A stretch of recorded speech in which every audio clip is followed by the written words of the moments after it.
పొరుగు దేశాలు ఎప్పుడూ కూడా స్నేహపూర్వకంగా ఉండాలి. కానీ ఎప్పుడూ కూడా భారత్ మా మీద అలా స్నేహపూర్వకంగా ఉండకపోగా ఎప్పుడు యుద్ధానికి కయ్యానికి కాలు దూవుతూనే ఉంటుందంటూ ఈరోజు షాబాజ్ షరీఫ్ అయితే లండన్లో ఒక సమావేశంలో ఏడుస్తూ చెబుతున్నాడు.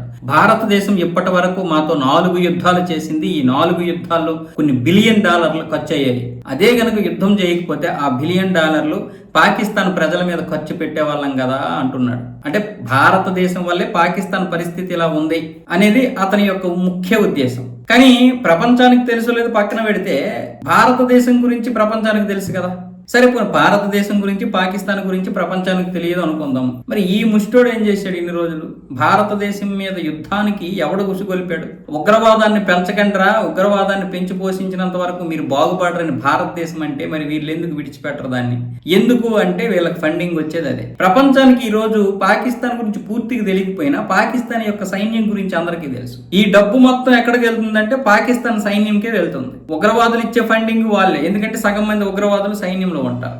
బయట నుండి వచ్చినటువంటి ఫండింగ్ వాళ్ళదే, ప్రజలు కట్టినటువంటి ఎంతో కొంత పన్నుల ద్వారా వచ్చినటువంటి ఆ డబ్బు అంతా కూడా ఈ సైన్యానికి 50% వెళ్ళిపోతుంది. వీళ్ళు ఏం చెప్తే అదే చెయ్యాలి, లేదనుకుంటే ప్రభుత్వాలు కూలిపోతాయి. పాకిస్తాన్లో వాళ్ళు చెప్పినట్లుగా వినకపోతాయి. ఈ రోజు పాకిస్తాన్ యొక్క ప్రభుత్వ భవనాలు బాగున్నాయా, ఉగ్రవాదుల యొక్క ఉగ్ర స్థావరాలు బాగున్నాయా?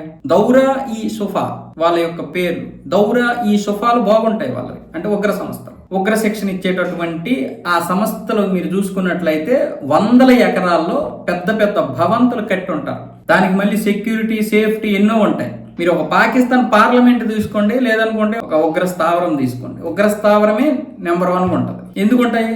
డబ్బంతా ఇటుమలుతుంది కాబట్టి. పాకిస్తాన్ లో ఈ రోజు అవినీతి పరులు రాజకీయ నాయకులు అయిపోయారు. ఆ రాజకీయ నాయకులు తిని మిగలగా, సైన్యం తిని మిగలగా ఇంకా ప్రజలకు పెడతారు. ప్రజలకు వెళ్ళేసరికి 100 రూపాయలకు గాను 16-17 రూపాయలు ప్రజల చేతికి వస్తుంది.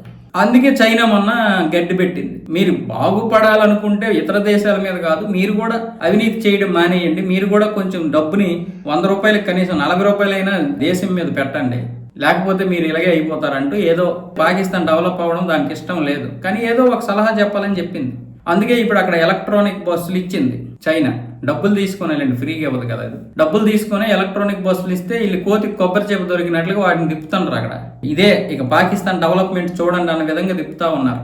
భారతదేశం యుద్ధాలకు దిగిందంటే కావాలని దిగుతుందా? భారతదేశానికి మాత్రం సరదానా? భారతదేశానికి డబ్బు ఖర్చు అవదా?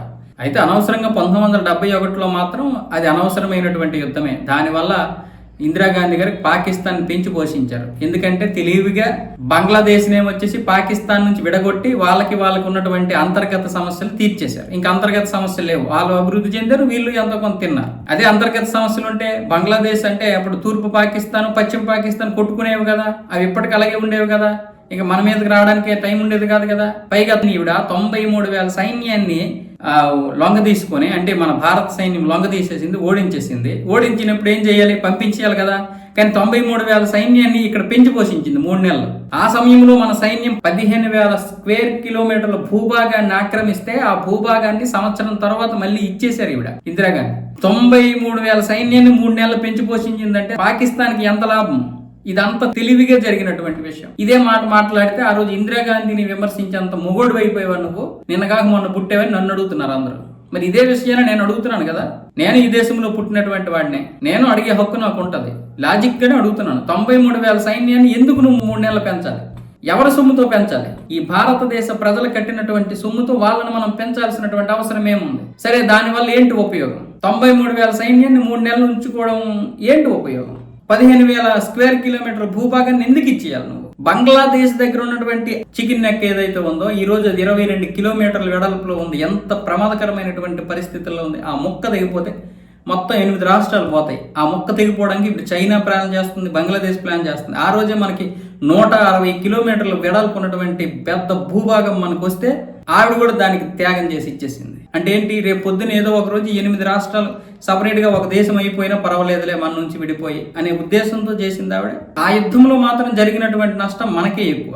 1971లో ఇన్ని దారుణాలు జరిగాయి. ఈ రోజు ఏమొచ్చేసి యుద్ధాల గురించి వీళ్ళు మాట్లాడుతున్నారు. మనకి పాకిస్తాన్ వాళ్ళు బిలియన్ డాలర్లు ఖర్చు అయిపోయాయి. ఎక్కడ? లండన్ లో మాట్లాడుతున్నాడు.